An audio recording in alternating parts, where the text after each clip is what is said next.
Now, I know you want to go on to the first session of the wine and food tasting experience. So allow me just to introduce now the award givers. We award 2 prizes tonight. And the first prize is the Lifetime Achievement Award. And please welcome Professor Martin Bull, who will introduce the award receiver.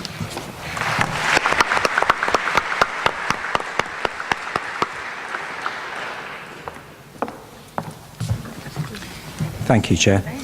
Ladies and gentlemen, the ECPR's Lifetime Achievement Award was established in 2005 and is presented on a biennial basis to a scholar who has made an outstanding contribution to European political science. The award for the prize is €5,000. Previous winners of this most prestigious of ECPR prizes include Giovanni Sartori, Philippe Schmitter, Gerhard Lembruck, Hans-Dieter Klingemann.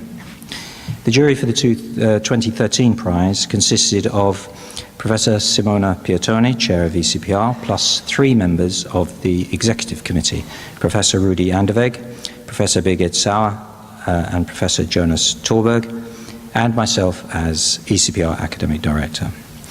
The ECPR's Lifetime Achievement Award for 2013 is awarded to Professor Ian Budge of the University of Essex.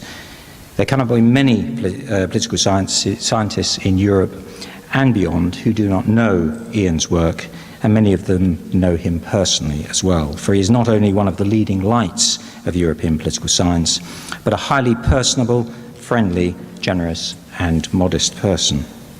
Over the past 4 decades, Ian has been immensely productive and produced some of the most insightful and influential research, both on his own and with well-known colleagues. A reading out of just some of the titles of his many books and the authors with whom he has worked ring out as milestones in the development of European political science. Agreement and the Stability of Democracy, Ideology, Strategy and Party Movements with Robertson and Hurl, Parties, Policies and Democracy with Klingemann, Hofberd, Strom, Kamen and Petrie, Mapping Policy Preferences, Estimates for Parties, Governments and Electors, 1945 to 1998, which won the APSA Comparative Dataset Prize. Mapping Policy Preferences 2, Estimates for Parties, Governments and Electors in the OECD, EU and Central Eastern Europe, with Klingemann, Volkens, Barra and MacDonald. Just published, Organising Democratic Choice with Kamen, MacDonald and Pennings. Publishing this year, Mapping Policy Preferences from Texts, to be published by OUP. It all started, it seems, when Ian went to Yale to avoid conscription in the army, as far as I know, and ended up doing a PhD under Robert Dahl. Robert Dahl said of him, and here I'm quoting from the introductory chapter written by Ken Newton for the Festschrift on Ian, Robert Dahl said, "You were an ideal student, ready, even eager, to discuss the subject with the thoughtfulness, originality and firmness, tempered by a ready wit and a capacity to learn from the views of others. From a student, you moved on to become a colleague in political science, one whose extraordinary scholarly contributions allowed your previous teachers like me to take pride in the largely unwarranted fashion that we all do in having in some small way contributed to your development as a scholar." People talk of standing on the shoulders of giants. Here, in retrospect, we seem to have an example of a giant standing on the shoulders of a giant, for this accolade from Robert Dahl speaks volumes about Ian's contribution to our discipline. And interestingly, Ian's early research was motivated partly by a scepticism that Dahl's theory of democracy fitted the facts. For this reason, Ian focused on democracy and the origins of democratic stability, publishing 3 books in 3 years, note, on this subject. He then moved on to voting and elections and published a further 3 books, before then adjusting his fire and constructing a research project on party manifestos through which the world would really come to know him. The Manifesto project was a huge and highly original undertaking, and it was Ian's doing. I quote again from Ken Newton. "It was Ian's idea and creation, and he organised and drove it from its inception in 1979 until 1996, by which time it was no longer a research project, but a global social movement that had created a whole subfield of political science and produced a whole literature to go with it. It is an extraordinary intellectual and organisational achievement and was awarded a prize by the Comparative Politics Group of the American Political Science Association. Inevitably, the project led to more articles, books and accolades." Yet Ian has not just been a professor dedicated to his research.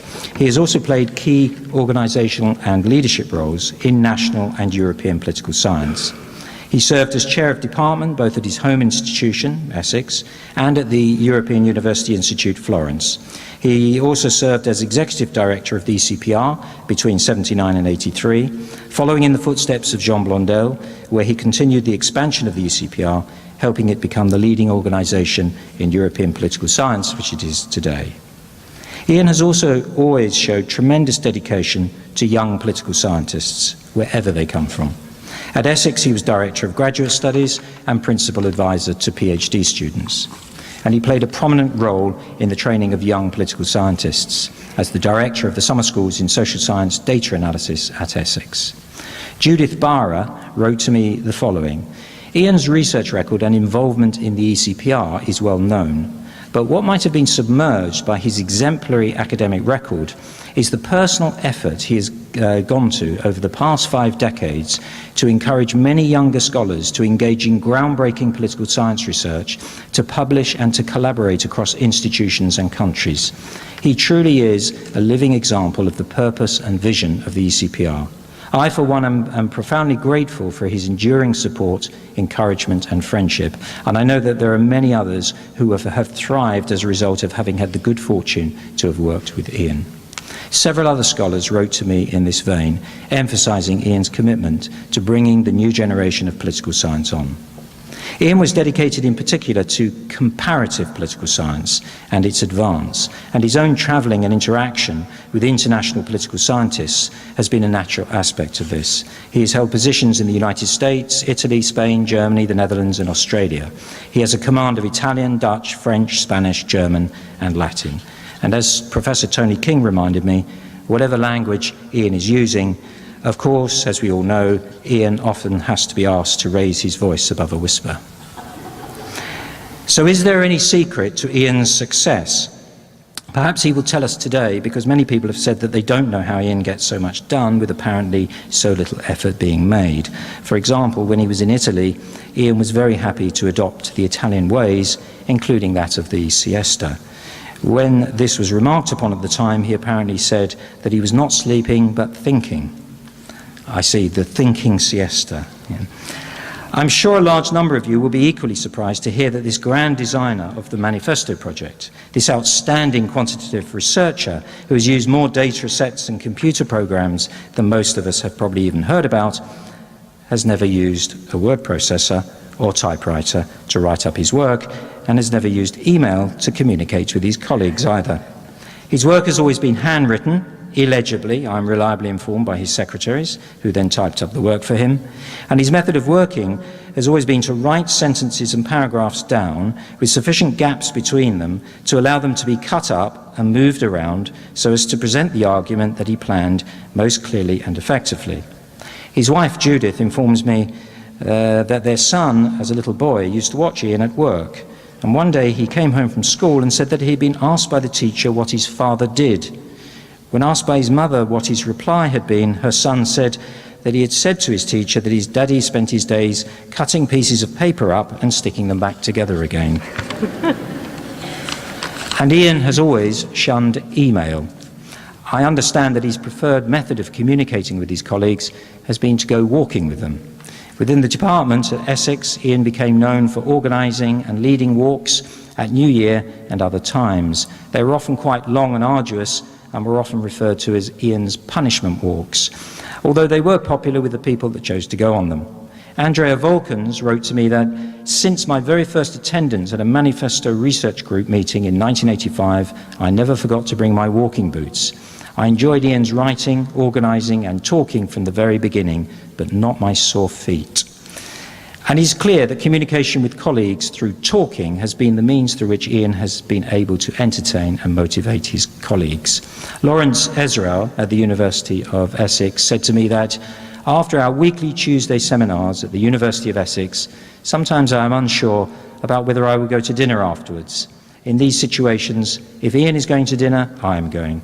One reason for this is that he has a huge base of knowledge, Just ask Ian about Iraq, Italy, or any place in the world, and he will likely know a great deal about the history of that place. Ian has a way to inspire. He is an amazing scholar, colleague, mentor, and friend. To sum up, the jury for the Lifetime Achievement Award concluded that Ian has made a truly exceptional contribution to European political science over several decades through his international research projects, his monographs and other high-quality scholarly production, his institutional service to the development and growth of the discipline, both nationally and internationally, and his dedication to helping the next generation of political scientists not only make their way, but make their own original contributions and impact on the discipline of political science. He is a worthy winner of the ECPR Lifetime Achievement Award. Ladies and gentlemen, it is with enormous pleasure that on behalf of the ECPR, I present the ECPR Lifetime Achievement Award for 2013 to Professor Ian Budge.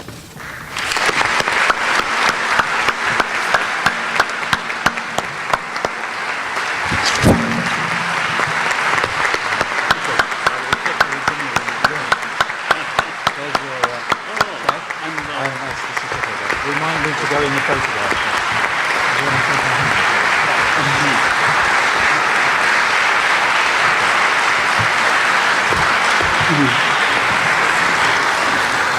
Well, after Martin has thoroughly destroyed my reputation with the personal anecdotes, I'm not sure that I should really accept this award. A sleeper in research, well, perhaps not in research terms, a cutter up of papers, not even using the computer to cut up documents. I'm not sure really that I should be standing here, but I'm very grateful to be doing so. I don't regard this as an award only to me, because so much of my research has been collaborative, that I really regard it as recognizing the efforts of so many people I have worked with and who have worked with me. I'm particularly glad that a previous recipient of the reward was Hans-Dieter Klingemann, with whom I have worked on the Manifesto research project, which Martin mentioned, and which still remains the, after coding and quantifying 3,500 manifestos from 60 countries over the post-war period, remains the only set of really thorough comparative policy time series and a rich source for public research, although they were, of course, first of all collected for our research. Hundreds of people have worked on this, and I really do want to recognize their efforts. One person could not have done it. I also just want to make a side reference to the little sister of the manifesto data, the government data handbook published by Jaap Woldendorp, by Hans Kamen and myself in 2000, which I just heard this week is being worked on by teams in several countries, improved, put in electronic form and made widely available, and which I hope is going to be very useful.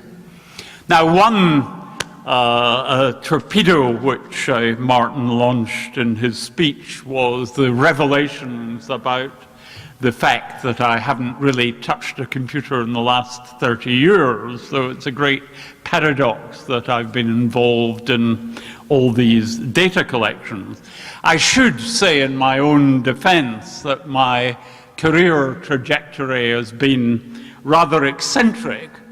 In the early 60s, I was working on the third generation computer, Sirius, at the University of Strathclyde in Glasgow.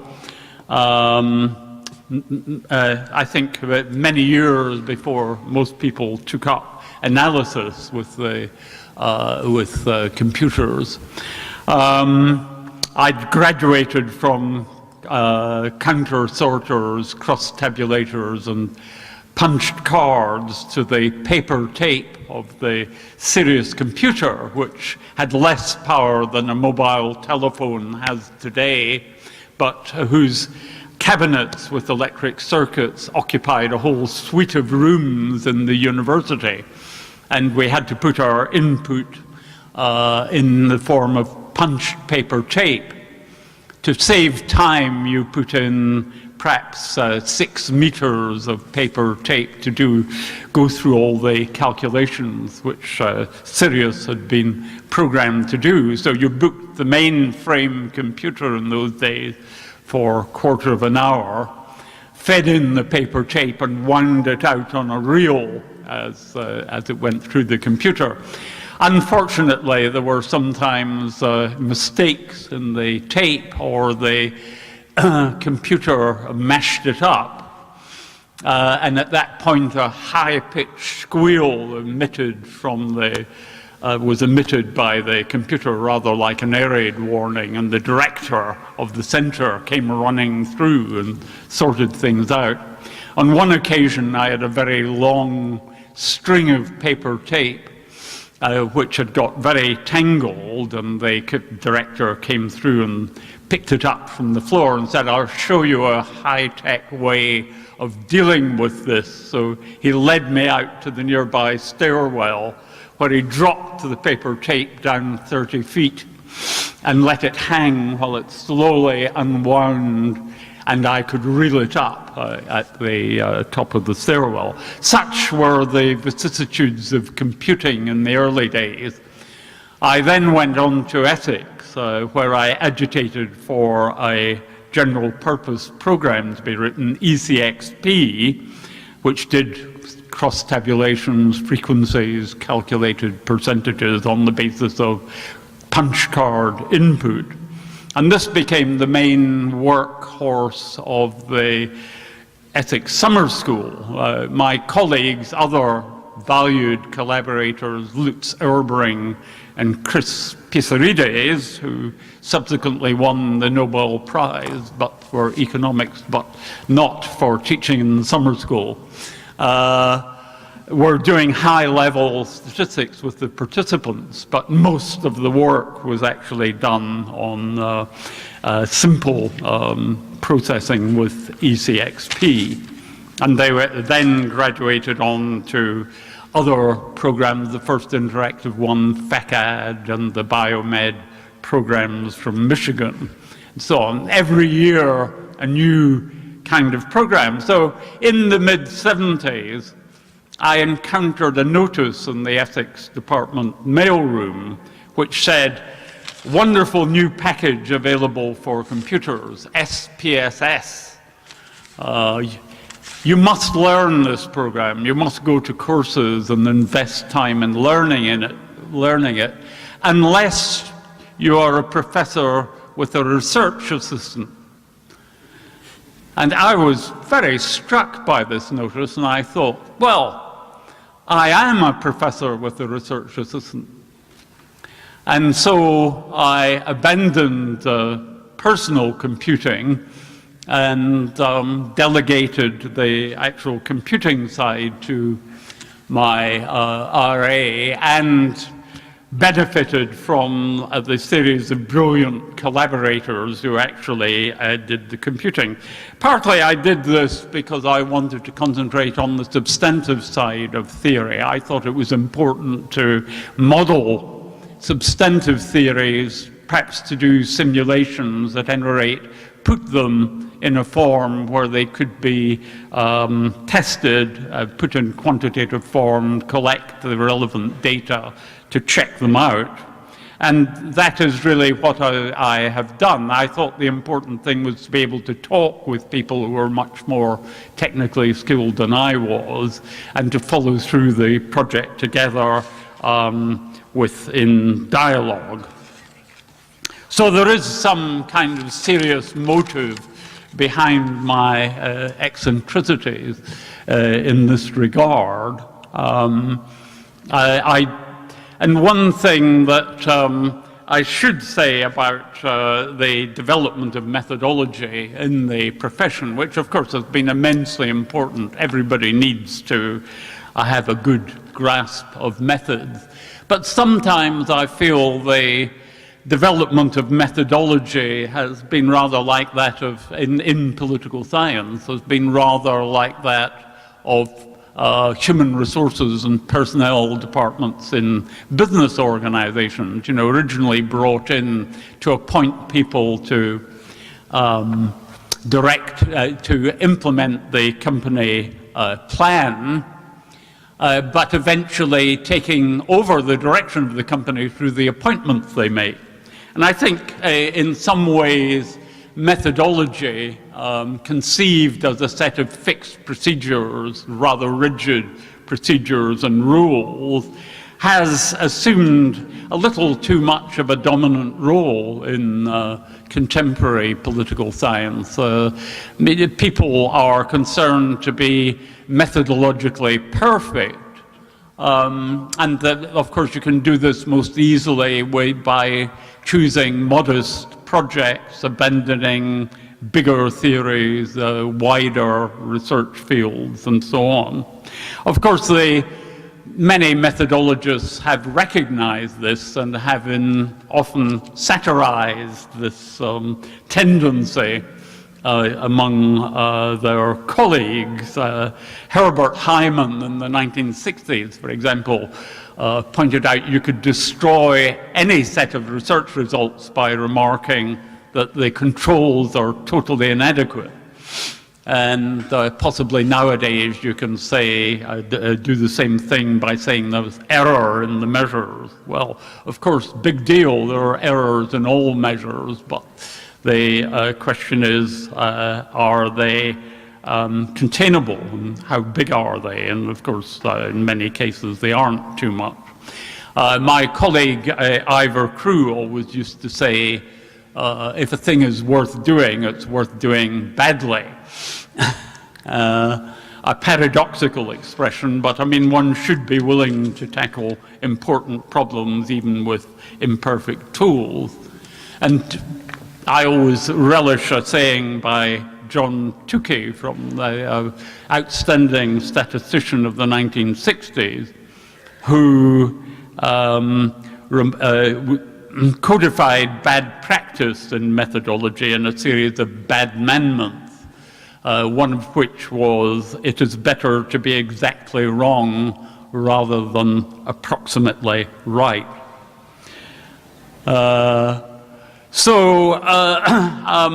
Of course, I don't think this is the way methodology should be used. Methodology should not be a set of rigid rules. It should be a language in which you can conduct a reasoned dialogue about the theories you want to test. I think, in a way, validity should prevail over considerations of reliability, because it guarantees these anyway. But we're getting on to very deep waters if we want to talk about, have a serious discussion about these things. One great thing about the ECPR is, I think, it offers the opportunity to come together in meetings like this and to discuss these questions at length and in depth, and not as 10-minute sound bites and reports. And it's here that the ECPR is so unique and important to the development of political science. I think it's an honor to get this award from the ECPR, and I thank you all for it and for your attention. Thank you.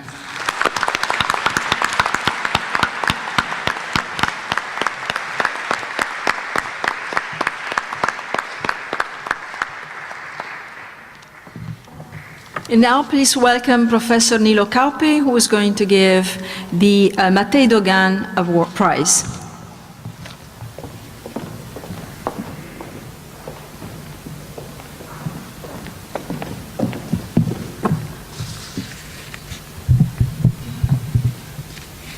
The Mattei Dogan Foundation Prize in European Political Sociology is awarded by the ECPR for a major contribution to the advancement of political sociology.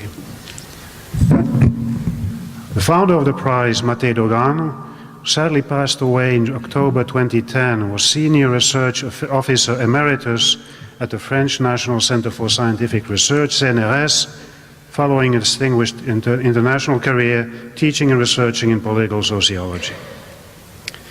The award was first bestowed in 2007 and is presented every other year at the ECPR General Conference. The award for the prize is $3,000.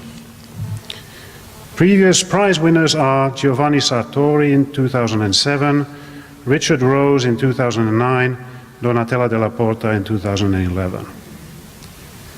The jury for the 2013 Mattei Dogan Foundation Prize awarded it to Professor Virginie Guiraudon of the Sciences Po Paris Center for European Studies for her outstanding scientific publications and professional achievements. Professor Guiraudon has contributed significantly to European political sociology, both through her research and her other academic activities. A recipient of several prestigious prizes, such as the Georges Lavaux Award for Best PhD on French Contemporary Politics at Harvard in 1999, and the CNRS Bronze Medal, she has published widely on European public policies, citizenship, immigration, and multiculturalism in various European countries. Concerning professional achievements, she is one of the founders of the Political Sociology Research Network of the European Sociological Association, is on the editorial board of European Political Science Review, and a member of the Executive Committee of the Council for European Studies, among others. ECPR offers Virginie Guiraudon its congratulations for a splendid and well-deserved achievement.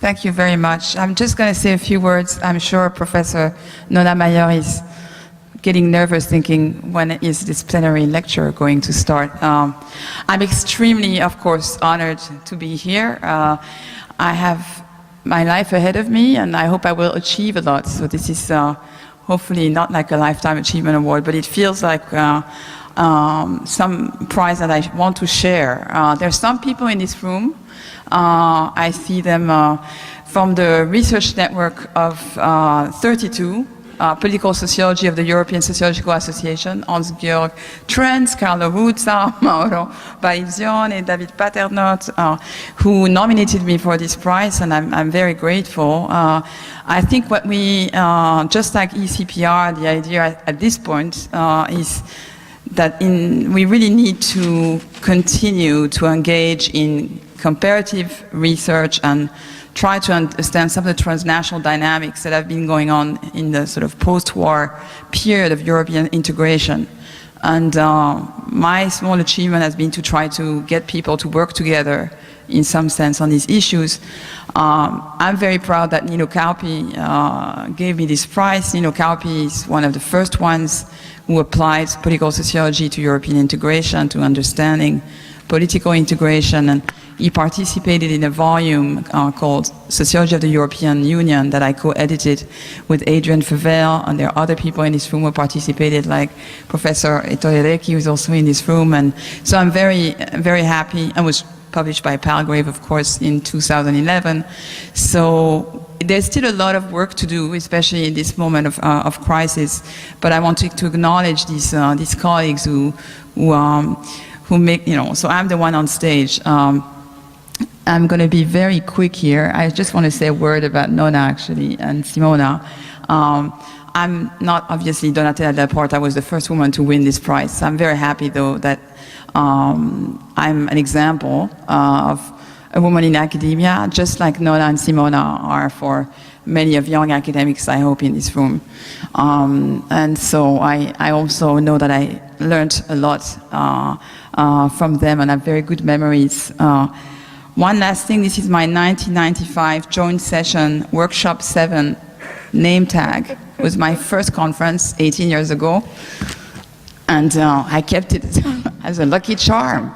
I was a grad student at Harvard University at the Center for European Studies, and I guess I'm glad I kept it. It works. So thanks again, and I'm really waiting for Donna Mayer to tell us about the real issues of inequality and welfare and politics in today's Europe. Thank you very much.